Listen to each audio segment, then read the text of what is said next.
Rejection hurts, but inconsistent love, that kind of pain stays with you. And if you've experienced it before, you already know what I mean. Because rejection is clear. Someone says no, they leave. They choose someone else. And as painful as that is, at least your mind knows what happened. But inconsistent love? That's different. Because one day they make you feel deeply wanted, and the next day you feel completely invisible. And your brain never fully catches up. You're constantly trying to understand it. Did I do something wrong? Why do they seem different? Why does it feel amazing one moment and distant the next? That confusion is what makes it so damaging, because your emotions never get a stable place to land. You're always adjusting, always reading between the lines, always trying to figure out which version of them you're going to get today. And the hardest part? The good moments feel real. That's what keeps you attached. If the relationship was bad all the time, you'd probably leave sooner. But inconsistent love gives you just enough connection, just enough closeness to keep you hoping. And hope can be dangerous when it's attached to inconsistency, because now you're no longer relating to what the relationship actually is, you're relating to its potential. You start holding on to moments, the night they opened up to you, the random burst of affection, the moments where they suddenly seemed fully present again. And every time that happens, it resets your hope. You think, okay, maybe we're getting back to how things used to be. But then the distance comes back, and now your emotions crash all over again. That emotional swing, it affects people deeply, more deeply than they realize, because your nervous system starts adapting to unpredictability. You become hyper-aware. You check your phone more. You overanalyze tone changes. You notice delays, energy shifts, small differences in behavior. Not because you're dramatic, because your mind is trying to protect you from uncertainty. That's what inconsistent love does. It trains you to stay emotionally alert. And after a while, you stop feeling relaxed in the relationship. You feel anxious. Even during good moments, part of you is waiting for the other shoe to drop, waiting for them to pull away again. And that's exhausting. But here's the part people rarely talk about. Inconsistent love can make you addicted to the relationship, not because it's healthy, but because unpredictability creates emotional intensity. When affection comes and goes randomly, your brain starts chasing the return of connection, the same way people chase closure or validation. You become attached to relief. Relief when they text back. Relief when they seem loving again. Relief when things finally feel okay for a moment. And because those moments feel so good after the distance, you start mistaking emotional relief for deep love. But they're not the same thing. Love brings stability. Relief happens when pain temporarily stops. And a lot of people confuse those two feelings. That's why inconsistent love is so hard to leave.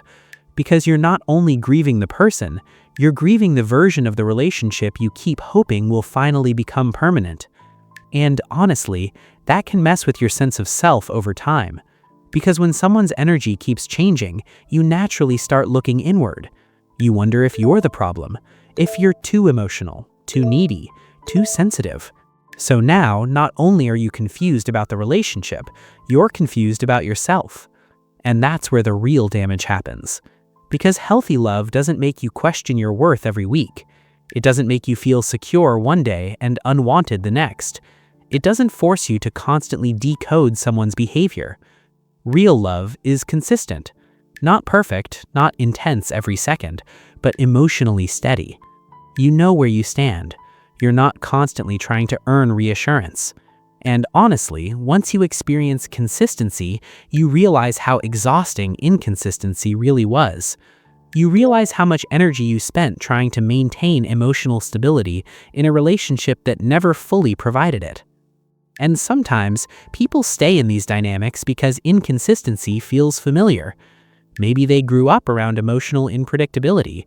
Maybe love always felt uncertain to them. So when someone becomes hot and cold, it feels emotionally normal, even if it hurts. But familiar doesn't always mean healthy. That's important to understand. Because some people spend years trying to win stable love from emotionally inconsistent people, when the real healing starts by asking a different question.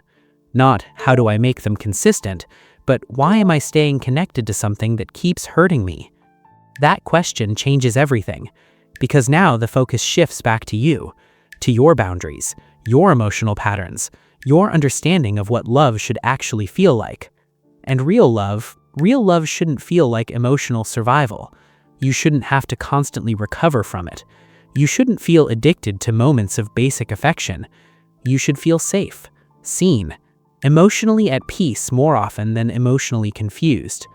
And if someone only gives you love in unpredictable pieces, that's not depth, that's instability. And the sooner you stop romanticizing inconsistency, the sooner you make space for something real. And the truth is, a lot of people don't realize how deeply inconsistent love affects them until the relationship ends. Because while they're in it, they're too busy trying to hold everything together, too busy hoping the good moments will finally stay. But after it's over, that's when the confusion hits hardest. Not because you miss the pain, but because your mind became attached to the cycle. You miss the possibility, the anticipation, the emotional highs after the lows. And suddenly, peace feels unfamiliar. Silence feels empty, because your nervous system got used to emotional chaos. That's why some people go back to relationships they know are hurting them. Not because they're weak, but because inconsistency creates emotional dependency. Your brain starts craving the moments of connection the same way a thirsty person craves water. And when those moments disappear, you don't just feel sad, you feel withdrawal. That's why healing from inconsistent love takes time. You're not only healing emotionally, you're retraining yourself to stop confusing unpredictability with passion. Because real love is actually quieter than people expect. It's not constant anxiety. It's not emotional whiplash. It's not wondering if someone still cares about you every few days.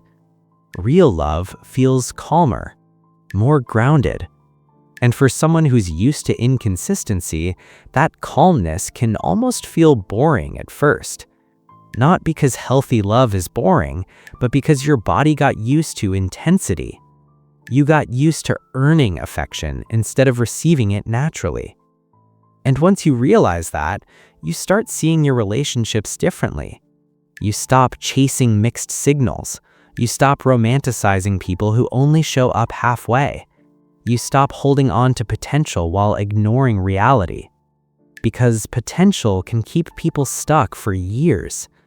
You keep saying, but when things are good, they're really good, while ignoring how unstable the relationship feels the rest of the time. And eventually, you have to ask yourself something honest. Are you in love with the person or addicted to the emotional roller coaster they create? Because those are two very different things. One brings peace. The other keeps you emotionally exhausted. And the hardest part? People who love inconsistently aren't always bad people. Sometimes they're emotionally unavailable. Sometimes they're confused themselves. Sometimes they care about you but can't love you in a stable way.